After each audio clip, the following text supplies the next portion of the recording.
Secularism, democracy, socialism, and non-alignment, the four ideals to have stood the test of time during the decades after the attainment of independence, are the four pillars for the mighty edifice that is India today. They were not arbitrarily chosen, but were born out of the ethos of the people during the long years of national struggle. On the midnight of August 14th, 0 hour of 15th, 1947, Jawaharlal Nehru declared, "Some years ago, we made a tryst with destiny, and now the time comes when we shall redeem our pledge, not only or in full measure, but very substantially. At the stroke of the midnight hour, when the world sleeps, India will awake to life and freedom." And it was to redeem the pledge, wholly and in full measure, from that very moment, Jawaharlal Nehru, as the first Prime Minister of India, became the architect of the modern Indian nation-state. India, with its 5 millennia of continuing civilization, was described by the Nobel laureate poet Gurudev Rabindranath Tagore thus: "In this land of India, on the shore of vast humanity, we know not whence and at whose call these myriad streams of men have come rushing forth impetuously to lose themselves in the sea. Aryan and non-Aryan, Dravidian and Chinese, Scythian, Hun, Pathan and Mughal, all have merged into one body. India has been the home of many religions and creeds. Saint Thomas, the apostle of Christ, came here. So did the early Jews and the worshippers of fire, the followers of Zoroaster. Buddhism and Jainism were born in India. Then came Islam. The Nanak Panth, which culminated in Sikhism, came into being. Various other sects within the Hindu society also flourished, and they all lived in amity. From out of this living together emerged a natural camaraderie, fellow feeling, tolerance, and the concept of the coexistence of people professing many religions. This became part of the Indian ethos, a national trait. The secular approach became an inbuilt feature of the Indian psyche. When the Indian Renaissance was launched by Raja Ram Mohan Roy and his contemporaries under the influence of Western ideas, the concept of secularism was given a clearer definition. That is how, when the Indian National Congress was founded on December 27, 1885, at the Gokul Das Tejpal Sanskrit College, Bombay, there were Hindus, Muslims, Christians, Parsis. One of the four objectives of the Congress was the eradication of all possible race, creed, or provincial prejudices, and the fuller development and consolidation of sentiment of national unity. When, in 1946, Jawaharlal Nehru moved the Objectives Resolution in the Constituent Assembly, he strongly emphasized that India should have a secular constitution where the followers of all religions will have equal rights and opportunities. And true to our secular ideal, we have had men of different faiths as our president and in other high offices.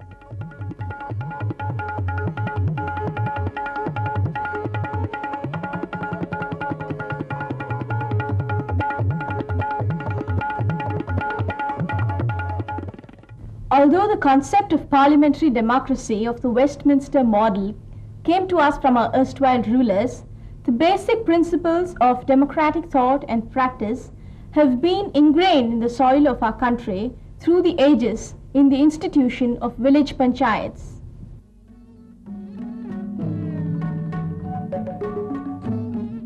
The Buddha and Bhagwan Mahavir preached equality of sexes and castes, ahimsa, and noble paths for rightful living.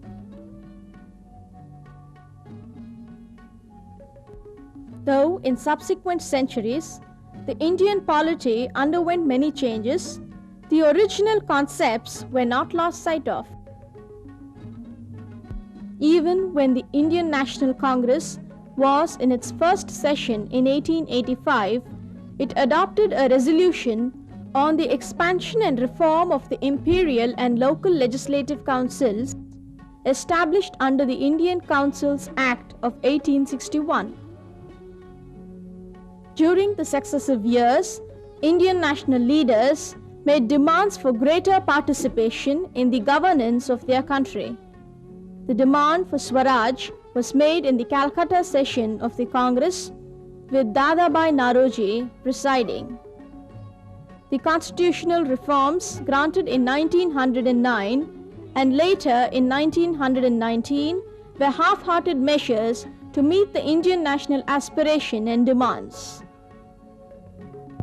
The Morley Minto reforms of 1909 introduced the vicious principle of communal and separate electorates, first conceded to the Muslims, thus introducing the policy of divide and rule. This laid the foundation of India's partition in 1947. The Montagu-Chelmsford reforms of 1919 not only retained the principle of communal electorates for Muslims, but extended it to the Sikhs, Indian Christians, and Anglo-Indians. Further reform came in 1935. The Act of 1935 granted limited and partial self-government in the provinces, but introduced several retrograde measures at the federal center. The princely states were given undue importance. The federal scheme of the Act was not implemented as there was such strong opposition from all sides. The Cripps Mission Plan and Cabinet Mission Plan followed in quick succession and paved the way for India's independence in 1947. To make India a modern nation-state, there was one big hurdle. There were over 500 princely states, constituting almost one-third of the Indian territory.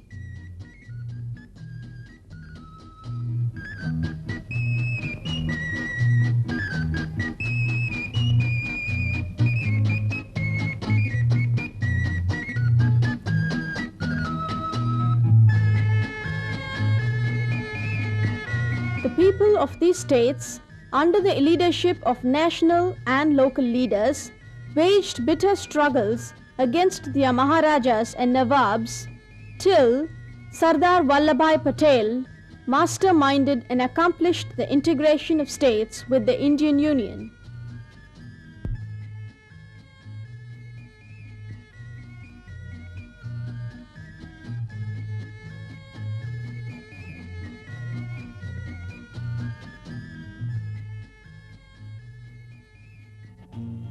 Then came into existence the Constituent Assembly, which framed the Constitution of India, one of the longest documents of its kind and commended from various quarters. The Constitution provided for universal adult franchise, giving due place for women, unlike many European constitutions. The first general elections in a vast subcontinent with adult suffrage intrigued foreign political pundits. But it turned out to be an act of faith in the common man and his common sense, not only then, but in every subsequent election. Over 172 million voters participated even in the first elections, the largest ever to go to the polls in human history.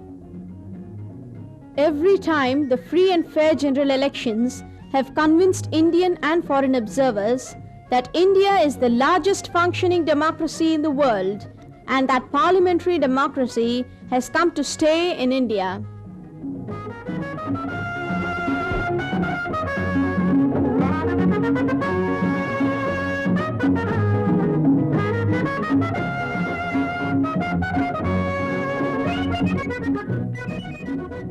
Socialist ideology also came to India from the West, although it took quite some time to find its roots in the Indian soil. Early congressmen and professional historians made a deep study as to how imperialist Britain had bled India white. That is why almost in every annual session of the Congress, resolutions were passed on the eradication of poverty. Freedom was not to be for any privileged sections of the society, but for the masses as a whole. Freedom and democracy were not to be just abstract political concepts. They had to be invested with economic overtones as well. That is how the Boycott British Goods and Promote Swadeshi movements were launched under the leadership of Mahatma Gandhi. The Russian Revolution made a further impact on India.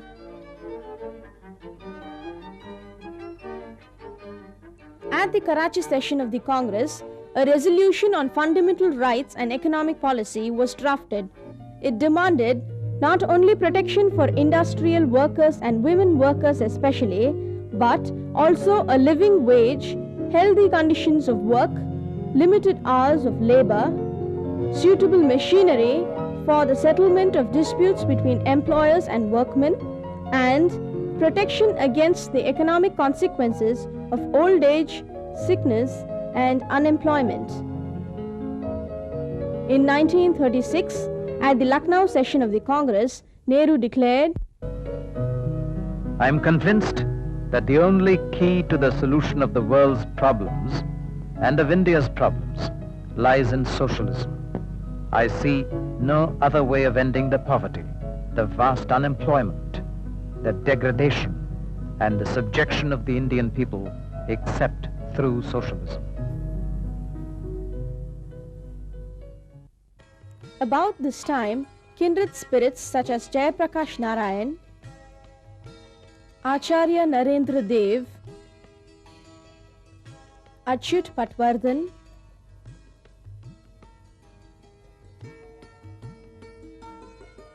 Ram Manohar Lohia and others organized themselves as the Congress Socialist Party under the umbrella of the Congress Party. One of the first concrete steps taken towards socialism, suited to the genius of this country, was when Netaji Subhash Chandra Bose, as the President of the Congress, constituted in 1938 a National Planning Committee with Nehru as the chairman. Since socialism meant a planned economy for the country and not free market economy, this was the first attempt in that direction. The preliminary work done by this committee led to the creation of the Planning Commission in the post-independence period, from which emerged the 5-year plans, partly modeled after the Soviet 5-year plans and specifically designed to suit the socio-economic conditions and needs of the country. Thus began the process of building up a self-reliant economy. In tune with this philosophy, the Imperial Bank of India became the State Bank of India, and out of the various insurance companies emerged the Life Insurance Corporation of India. Item 15 of the resolution at the Karachi Congress during the freedom struggle had said, the state shall own or control key industries and services, mineral resources, railways, waterways, shipping, and other means of public transport.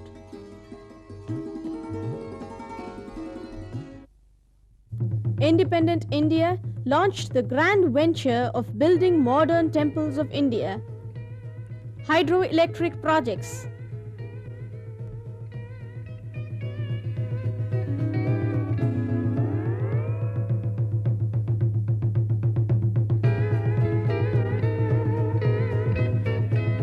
dams,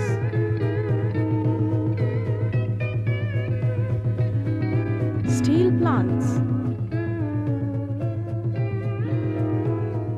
Railway coach factories, defense production establishments, and various other public sector enterprises. Through the industrial policy resolutions, it was declared that the public sector shall be at the commanding heights of Indian economy. The foreign oil companies were taken over, even as oil exploration was undertaken and new oil refineries sprang up.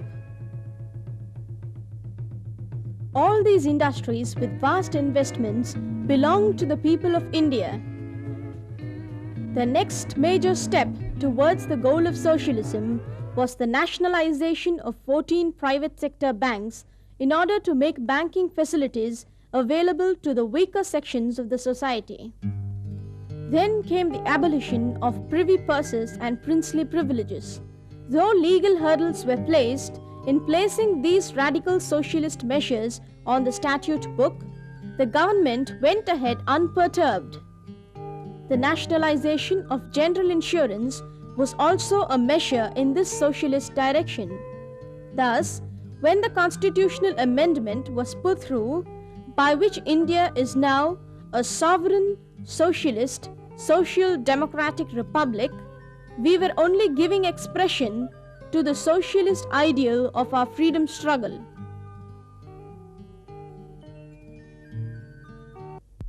The founding fathers of our republic, who had conceived of secularism, democracy, and socialism as ideals to be pursued and practiced, also had clear ideas that we were not going to align ourselves with any power bloc in the world.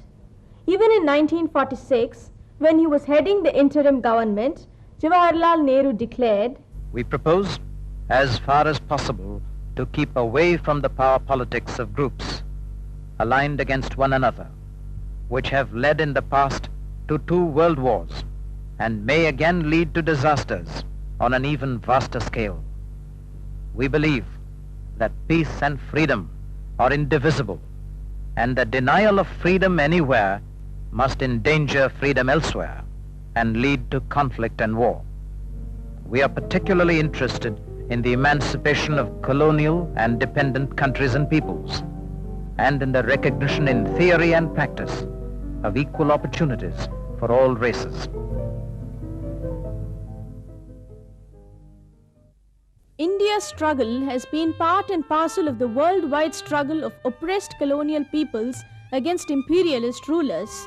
The Indian leaders time and again expressed solidarity with the peoples of Turkey, Egypt, Palestine, Ethiopia, and later with the people of Spain and Czechoslovakia when they were threatened by fascism. Ever since Gandhiji learnt the brutality of the white man's burden in South Africa, and Jawaharlal Nehru played a leading part in the conference of the oppressed people, India has been at the vanguard of the fight against imperialism and colonialism. Almost a year later, as Prime Minister of India, Nehru categorically announced that India would not align itself with any power bloc. Time was auspicious for this new way of thinking in international relations. President Nasser of Egypt and Marshal Tito of Yugoslavia, who had also been thinking on similar lines, joined hands with Nehru. And thus was born the non-alignment movement at Belgrade in September 1961, when the 3 leaders met and laid the foundations of the movement that now has on its rolls over 100 member states spread over Asia, Europe, Africa, and Latin America. In 1964, the second non-aligned summit was held at Cairo, with Nasser hosting the session. India played an active role again under the leadership of Lal Bahadur Shastri.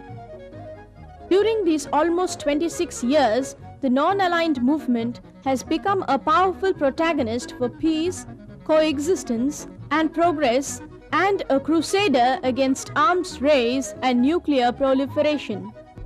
The 7th conference of the non-aligned in New Delhi, with Prime Minister Indira Gandhi as the chairperson, had its roots in the aspirations of those who fought for Indian independence and their counterparts around the colonial world. This grand heritage left by Mahatma Gandhi and the hallowed leadership of our freedom struggle comes through in India's world vision. If today India is a leader among the developing countries, it is because its founding fathers assiduously nurtured these four ideals. As Shri I.K. Gujral, our External Affairs Minister, has said, irrespective of the internal political changes in India, our foreign policy is governed by the foundations laid by our first Prime Minister Jawaharlal Nehru on the bedrock of non-alignment. Secularism, democracy, socialism and non-alignment constitute a natural growth from the seeds of our freedom struggle.